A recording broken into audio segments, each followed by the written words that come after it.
सटीकता के साथ लक्ष्य को भेदा है। सही समय और सही गहराई पर विस्फोट करने में सक्षम रहा। बताया जा रहा है कि जल्द ही इस रॉकेट सिस्टम को भारतीय नौसेना में शामिल कर दिया जाएगा।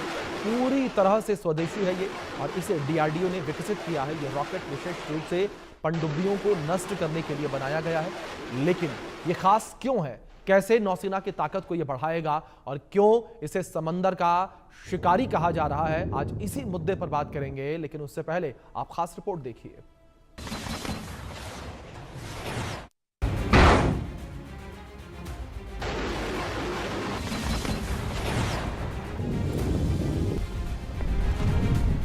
समंदर का नया शिकारी दुश्मनों पर पड़ेगा बहुत भारी।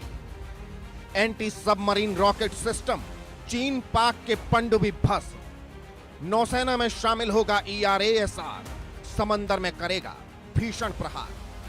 वो घातक है, महाविनाशक है, आग उगलता है, पलक झपकते ही दुश्मन के सबमरीन को भस्म करता है। उसकी ताकत देखकर पाकिस्तान की सांस अटक जाती है, ड्रैगन में खलबली मच जाती है, दुश्मनों की धड़कनें बढ़ जाती हैं। यह समंदर का नया सिकंदर है जो भारतीय नौसेना की ताकत बढ़ाएगा, दुश्मनों की नींद उड़ाएगा। नाम है anti submarine rocket system ERASR, जिसका सफल परीक्षण 23 जून से 7 जुलाई तक कवरत्ती युद्धपोत से किया गया।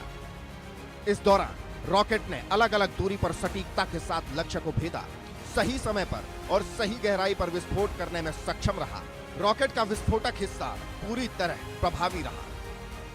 इन परीक्षणों की सफलता ने दिखाया कि extended range anti submarine rocket नौसेना के लिए एक भरोसेमंद और दुश्मन की पनडुब्बियों के लिए काल है। इसकी खासियत की बात करें तो एक्सटेंडेड रेंज सबमरीन रॉकेट एक स्वदेशी हथियार है जिसे भारतीय नौसेना के जहाजों पर लगे इंडिजीनस रॉकेट लॉन्चर से दागा जाता है। ये रॉकेट विशेष रूप से पनडुब्बियों को नष्ट करने के लिए बनाया गया है। ये ट्विन रॉकेट मोटर कॉन्फ़िगरेशन के साथ आता है जो इसे अलग अलग दूरी तक सटीकता और स्थिरता के साथ हमला करने में सक्षम बनाता है। यह एंटी सबमरीन रॉकेट सिस्टम भारतीय नौसेना के लिए मील का पत्थर साबित होगा। चीन पाकिस्तान को मुंहतोड़ जवाब देगा, समंदर में भारतीय नौसेना की शक्ति को कई गुना बढ़ाएगा। इस सिस्टम में इलेक्ट्रॉनिक टाइम फ्यूज भी है जो पूरी तरह से भारत में विकसित किया गया है। इस फ्यूज रॉकेट को सही समय पर सही गहराई पर विस्फोट करने में मदद करता है। इसकी ताकत की बात करें तो इसमें लगा वॉरहेड दुश्मन की पनडुब्बियों को नष्ट करने में सक्षम है। इसकी रेंज 8 किलोमीटर से अधिक है। इसमें स्वदेशी इलेक्ट्रॉनिक टाइम फ्यूज जो सही समय पर विस्फोट सुनिश्चित करता है। ट्विन रॉकेट मोटर कॉन्फ़िगरेशन है जो अलग अलग दूरी पर सटीकता सुनिश्चित करता है। DRDO, नौसेना और निजी कंपनियों के बीच सहयोग ने इस प्रोजेक्ट को सफल बनाया है। भारतीय नौसेना जल्द ही एंटी सबमरीन रॉकेट सिस्टम को अपने बेड़े में शामिल करने की योजना बना रही है। ये रॉकेट नौसेना की पनडुब्बी रोधी युद्ध क्षमता को और मजबूत करेगा। 8 किलोमीटर से अधिक की दूरी तक दुश्मन की पनडुब्बियों को नष्ट करेगा।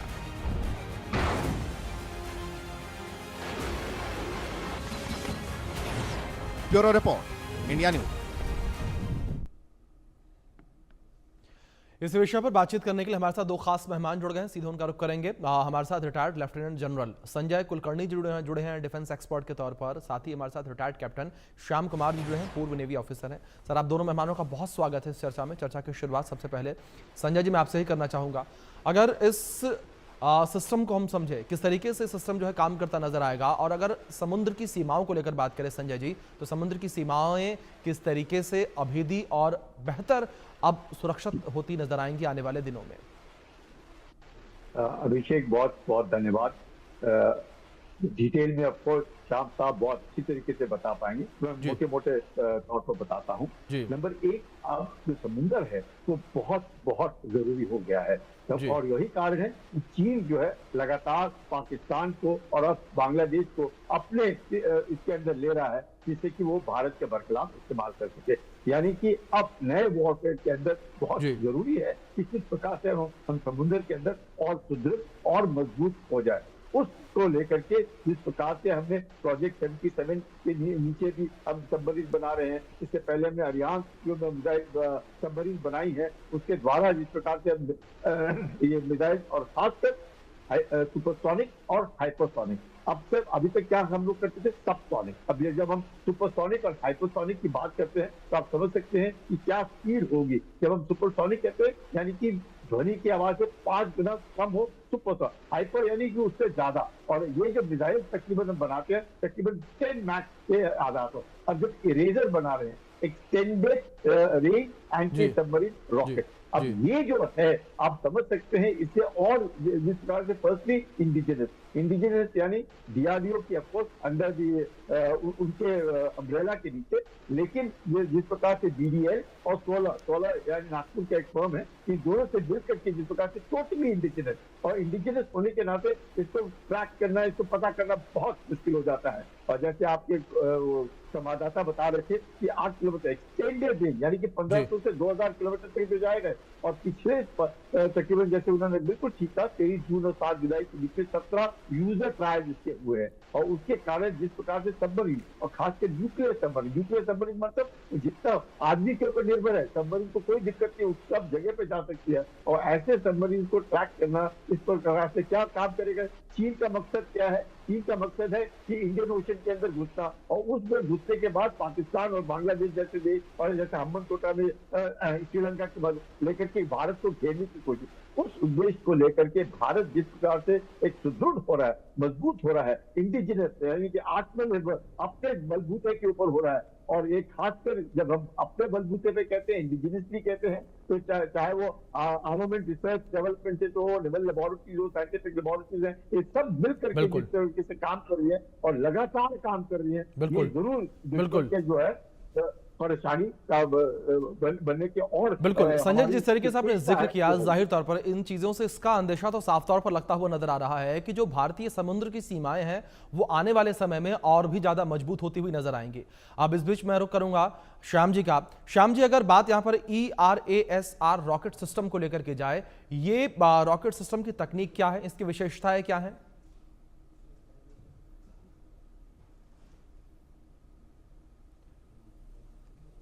श्याम जी, शायद आपका डिवाइस म्यूट है, प्लीज उसे अनम्यूट करें।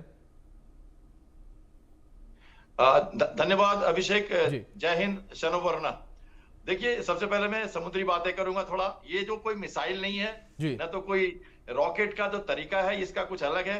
तो जब हम एंटी सबमरीन वॉरफेयर की बात करते हैं तो शायद अदृश्य शक्तियां हैं समुद्र की, ये सबमरीन्स, और इनको मारना, ये बातें हमारे दर्शकों के जहन में कम आती हैं। सबसे पहले मैं बता दूं, ये एक रॉकेट बॉम्ब है, जो एक्चुअली एक बॉम्ब है जिसको रॉकेट पे करके छोड़ना है। हमारे पास ये पहले भी बॉम्ब थे रशिया से, RGB रॉकेट बॉम्ब यूनिट, जिनको हम 2500, 6500 ये अभी भी हमारे दूसरे शिप्स में लगे हुए हैं। पर ये DRDO के द्वारा बनाया हुआ extended range anti submarine rocket है, जो हमारी इंडिजिनाइज्ड रॉकेट लॉन्चर जो हमने बनाई है उनसे ये छोड़ी जाएगी। अब आपको लगेगा कि 8 किलोमीटर की रेंज, पहले तो टेक्नोलॉजी की बात करते हैं तो रेंज सबसे बड़ा सरप्राइज होता है। हम ये कहेंगे नहीं कि रेंज आपकी कहां तक जा सकती है। मल्टी रेंज रॉकेट लॉन्चर है। किसको मारता है? सबसे पहले सबमरीन जब हमारे नजदीक आती है हमें टो लेने के लिए, तो आज के दिन में भी अंडर वाटर टेक्नोलॉजी इतनी डेवलप नहीं है कि हम 5 और 6 किलोमीटर से ज्यादा हम किसी शिप को पकड़ पाए। तो इसका मतलब जब हमारे 5 किलोमीटर के अंदर नहीं आएगी, उसके पहले ही हमें सबमरीन को मारना है। और मारना कैसे? सरफेस पे नहीं, सबमरीन पानी के नीचे है, 100 फीट, 200 फीट, 300 फीट, और अपने सोनार से हमें पकड़ने की कोशिश कर रही है। जिसने पहले पकड़ लिया वो गया, क्योंकि सबसे लिथल वेपन होता है सबमरीन। तो हमें उसे 5-6 किलोमीटर से बाहर रख के मारना है। तो हम क्या करते हैं, हम ऐसे रॉकेट 20-25 लगातार छोड़ देते हैं, जो जाके आगे गिरता है जिस एरिया में सबमरीन लाइकली है। जैसे हमारे हेलीकॉप्टर्स ने पकड़ा या PATI ने पकड़ा है, तो कैसे ध्वस्त करें, वो मारेंगे, फिर हम भी मारेंगे। अब क्या होगा, नीचे जाके ये एक फ्यूज लगा, इलेक्ट्रॉनिक फ्यूज, वहां जाके बॉम्ब फटेगा। अगर दूर भी फटा तो थोड़ी भी, क्योंकि ध्वनि की गति पानी के अंदर बहुत दूर तक जाती है, तो सबमरीन में विस्फोट हो जाएगा, क्रैक हो जाएगी। ये है टेक्निक इस रॉकेट का। इसको आप समझेंगे तो मजेदार लगेगी, क्योंकि ऐसे बातें बाहर से समझ में नहीं आती। तो एक बॉम्ब है जो एक डेप्थ पे, एक दूरी पे और अलग अलग दूरी पे भी फट सकता है। और कई आप देख रहे हैं पिक्चर में, आप एक साथ कई रॉकेट पानी में गिर रहे हैं और नीचे जाके ब्लास्ट कर रहे हैं। अगर सबमरीन 1 किलोमीटर दूर भी हुई, वहां से प्रॉक्सिमिटी में भी हुई, तो वो बर्बाद हो जाएगी। तो एक तरह से उनके नजदीक आने से पहले हमने उनको ध्वस्त किया। तो ये जो एंटी सबमरीन रॉकेट है, ये हमारे पास पहले भी थी, मैंने भी अब उसको यूज किया हुआ है सारे। और INS कावर्ती जो है ASW, इसमें भी सोनार लगा हुआ है, जो कि 5-6 किलोमीटर तक ही पकड़ सकता है। तो दोनों की लिमिटेशन है, सबमरीन के भी हमारी भी। और न्यूक्लियर सबमरीन घात लगा के बैठी रहती है, अगर उससे हम अगर दूर से भी मार दें, डेप्थ चार्जेस दूसरा तरीका है, रॉकेट लॉन्चर दूसरा तरीका है, और टॉर्पीडो तीसरा तरीका है सबमरीन को मारने का। तो ये जो डीआरडीओ ने एनएसटीएल के साथ, आरडे के साथ मिलके, या सोलर ग्रुप के साथ मिलके, या हमारी जो हैदराबाद की कंपनी है उसके साथ मिलके जो क्रिया है, ये बहुत ही बेहतरीन काम है। और आगे मेरे ख्याल से सबमरीन के लिए लीथल बिल्कुल एक क्रेडिबल बिल्कुल सर, जिस तरीके से आप इन चीजों को समझा रहे हैं, बता रहे हैं, इससे साफ तौर पर यह समझ में आया कि जाहिर तौर पर भारत मजबूत स्थिति में नजर आ रहा है, और दिन प्रतिदिन अगर बात रक्षा के क्षेत्र को लेकर की जाए तो भारत लगातार आगे बढ़ रहा है। संजय जी, मैं आपका रुख करूंगा, और इस बीच सर आपसे सवाल यहां पर भारत की आत्मनिर्भरता को लेकर रक्षा क्षेत्र में, अगर रक्षा क्षेत्र को लेकर बात करें, पिछले कुछ सालों में हम ये लगातार देख रहे हैं कि जिस हम छोटी छोटी चीजों के लिए दूसरे देशों से, बाहर के देशों से डील करते थे कि हमें चीजें मिले, लेकिन अब हम भारत में ही, अपने देश में ही इन्हें डेवलप कर रहे हैं। देखिएगा अभिषेक जी, ये जो रॉकेट के बारे में जिस प्रकार से श्याम साहब ने बताया, तो बहुत अच्छी तरीके से समझाया उन्होंने कि इसके फायदे क्या हैं। और क्योंकि कोई भी सबमरीन है जब वो घात लगा करके बैठा है तो 8 किलोमीटर अगर रेडियस है, अलग अलग है, इंडिजिनस है। अब इंडिजिनस आत्मनिर्भर की जब बात करते हैं, हमने देखा हम किसी के देश के ऊपर अगर निर्भर रहेंगे तो आपको नहीं मिलेगा। आपने देखा हम लोगों को इंजन चाहिए अपने एयरक्राफ्ट के लिए, और यूएसए ने क्या कर दिया, 2 साल हो गए अभी तक नहीं दे पाए। क्यों नहीं दे पाए? हो सकता है उनको यूक्रेन को दे रहे हो सकता है वो इजराइल की मदद कर रहे हो सकता है नहीं देना चाहते हो, जो भी कारण है सरकार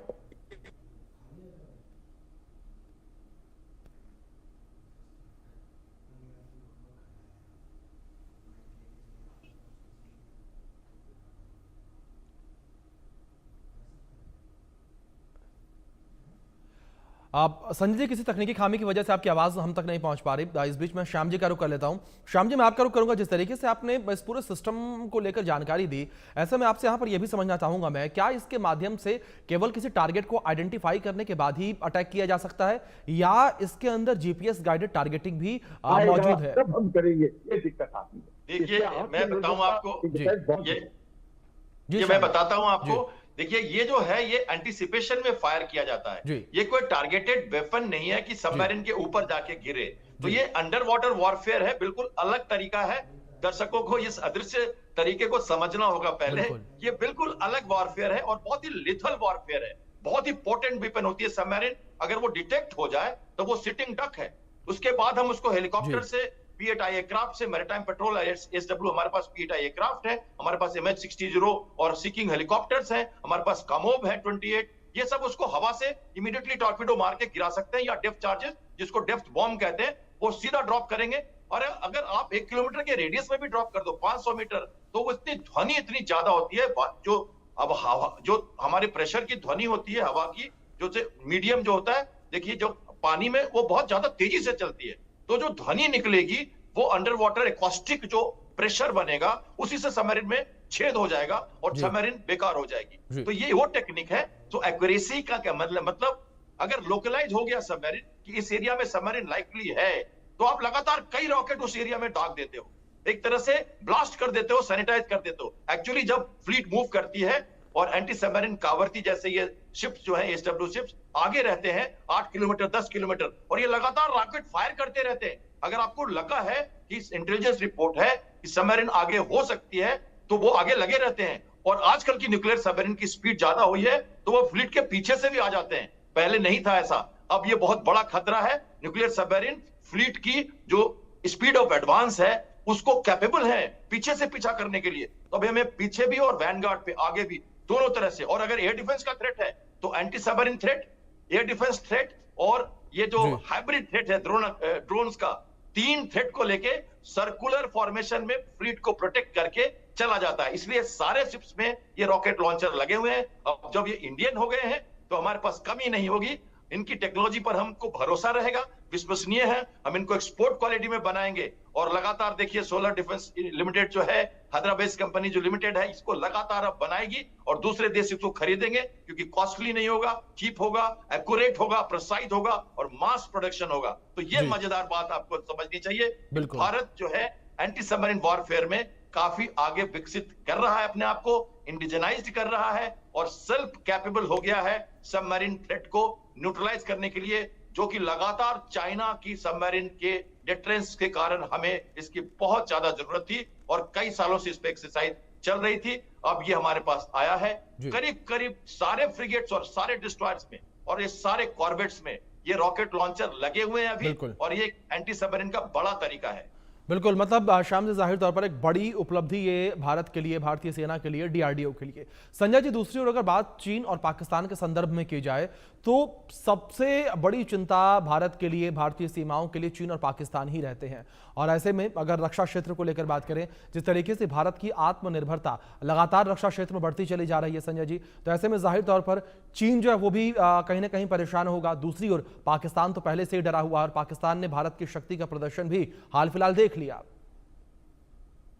देखिए अभिषेक, कभी भी दुश्मन को कमजोर नहीं समझना चाहिए। हमें ये नहीं कहना चाहिए कि दुश्मन कमजोर है और हम बहुत मजबूत है और हम कभी भी संभाल लेंगे। नहीं, हमेशा दुश्मन को यकीनन वो, और क्या है, पाकिस्तान और अब मैं कहूँगा बांग्लादेश भी खुलेआम कहने में कोई हर्जात नहीं, ये दोनों, एक बे ऑफ बंगाल में और दूसरा अरेबियन सी, ये इंडियन ओशन में आने की कोशिश कौन कर रहा है? चीन। अब चीन इतनी आसानी से आ नहीं सकती, तो ये दो पिट्ठू बनकर के बैठेंगे उनके लिए इस इलाके में। तो बहुत जरूरी है कि हमने किसी प्रकार से भी चीन को इंडियन ओशन रीजन में अब हावी होने नहीं देना है। मकसद क्या होगा चीन का कि कहीं ना कहीं इंडियन ओशन में हावी होने की कोशिश करे। मकसद ही वो है। क्यों इंडो पैसिफिक हम लोग बोल रहे हैं, क्यों हम क्वाड की बात करते हैं, क्यों हम ऑकस की बात करते हैं, क्यों हम एक दूसरे के साथ मिल करके, यही नहीं, basically freedom of navigation. Freedom of navigation एक बात हुई, अगर कल लड़ाई होती है किसी कारण से, तो हम लोगों ने यकीन एंटी सबमरीन, जैसे श्याम साहब बता रहे, एंटी सबमरीन वॉरफेयर,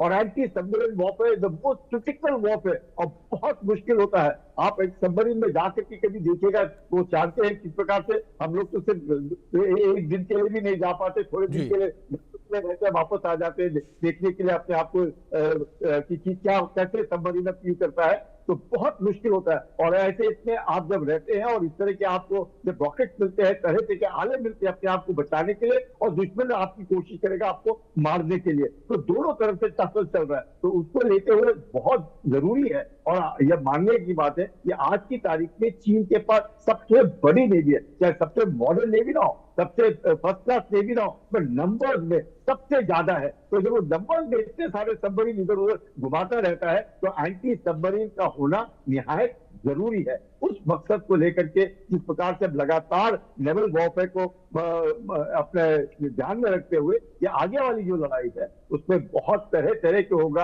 और ड्रोन भी आ गए, आ गया, एंटी सबमरीन भी आ गया। तो उस मकसद को लेते हुए इंडिजिनस टेक्नोलॉजी, इंडिया, हम जब बात करते हैं आत्मनिर्भरता, ये बहुत जरूरी है। आत्मनिर्भर, अपनी टेक्नोलॉजी अपना, कैसे वो ऑफ सिंदूर के अंदर कैसे हमारे ब्रह्मोस पहुंच गए उधर, जबकि पाकिस्तान के पास तो एयर डिफेंस था, चीन पूरी मदद कर रहा था, उसके बावजूद भी पहुंचा। ये जो आत्मनिर्भरता है, जो हम बात करते हैं आकाश की, आकाश। बिल्कुल संजय जी, इस बीच आपने एक बड़ी मजबूत बात कही है कि आने वाले जो युद्ध होंगे वो जाहिर तौर पर मैन फोर्स के साथ नहीं, तकनीक के साथ लड़े जाएंगे, और आने वाले समय में युद्ध तकनीक से ही लड़े जाएंगे और तकनीक से ही जीते जाएंगे।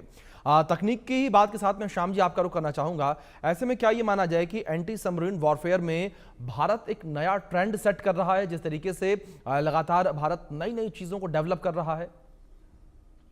बिल्कुल अभिषेक, टेक्नोलॉजी का ही युद्ध है। देखिए, कल मैं जनरल चौहान को सुन रहा था, उनके वारएफ के लेक्चर में, मैं वहां भी था मौजूद। उन्होंने इस बात की चर्चा की कि टेक्नोलॉजी जो है एक थर्ड फोर्थ फ्रंट है, जिसमें लगातार विरोध, और लगातार हमें आगे बढ़ाना होगा अपने टेक्नोलॉजी को। और सबसे बड़ी बात है कि अगर आप आत्मनिर्भर हो तो आपकी जैसे रेंज है, रेंज किसी को मालूम नहीं है। हमने 8 किलोमीटर बोला, ये ज्यादा पीछे भी हम कर सकते हैं, और हम अपने आप इसको, हमारी अपनी हथियार अपना है, तो हमें कैसे यूज करना है ये हम जानते हैं। लेकिन बाहर के हथियार हो तो सबको रेंज मालूम होता है, आप उसके काउंटर मेजर्स कर सकते हो। यहाँ ये टेक्नोलॉजी में बहुत बड़ा फायदा है। मैं बधाई देना चाहता हूँ जैसे armament research and development establishment जो पुणे में है, या high energy material and research laboratory जो हमारी पुणे में है, या naval science and technology laboratory NSTL जो विशाखापट्टनम में है, और इसके साथ साथ हमारी जो भारत डायनेमिक्स तो लगातार हमारे को हेल्प कर रही है। इनको बधाई देना हमें, क्योंकि DRDO ने इनके साथ मिलके लॉन्चर भी बनाया पहले, और अब ये रॉकेट बॉम्ब भी बना दिए। श्याम जी, काफी आपने जिस तरीके से बात का जिक्र किया कि एक महत्वपूर्ण बात यह है जिस पर हमारे दर्शकों का भी जो है ध्यान जाना चाहिए कि जो हम हथियारों को डेवलप कर रहे हैं इसमें खासियत यह है कि इन हथियारों को अपने हिसाब से मॉडिफाई कर सकते हैं समय के साथ, जो कि काफी अच्छी बात है। लेकिन इस बीच समय की थोड़ी कमी। संजय जी, श्याम जी, आप दोनों का बहुत शुक्रिया, आप दोनों जुड़े, आपने अपना कीमती वक्त इंडिया न्यूज को दिया। तो जाहिर तौर पर भारत की आत्मनिर्भरता को लेकर बात करें तो भारत हर क्षेत्र में आज के समय में आत्मनिर्भर हो रहा है। रक्षा क्षेत्र को लेकर बात करें तो रक्षा क्षेत्र में भी भारत की जो निर्भरता है दूसरे देशों पर अब धीरे धीरे खत्म होती नजर आ रही है। फिलहाल के लिए इस बुलेटिन में इतना ही। आप बने रहें इंडिया न्यूज के साथ।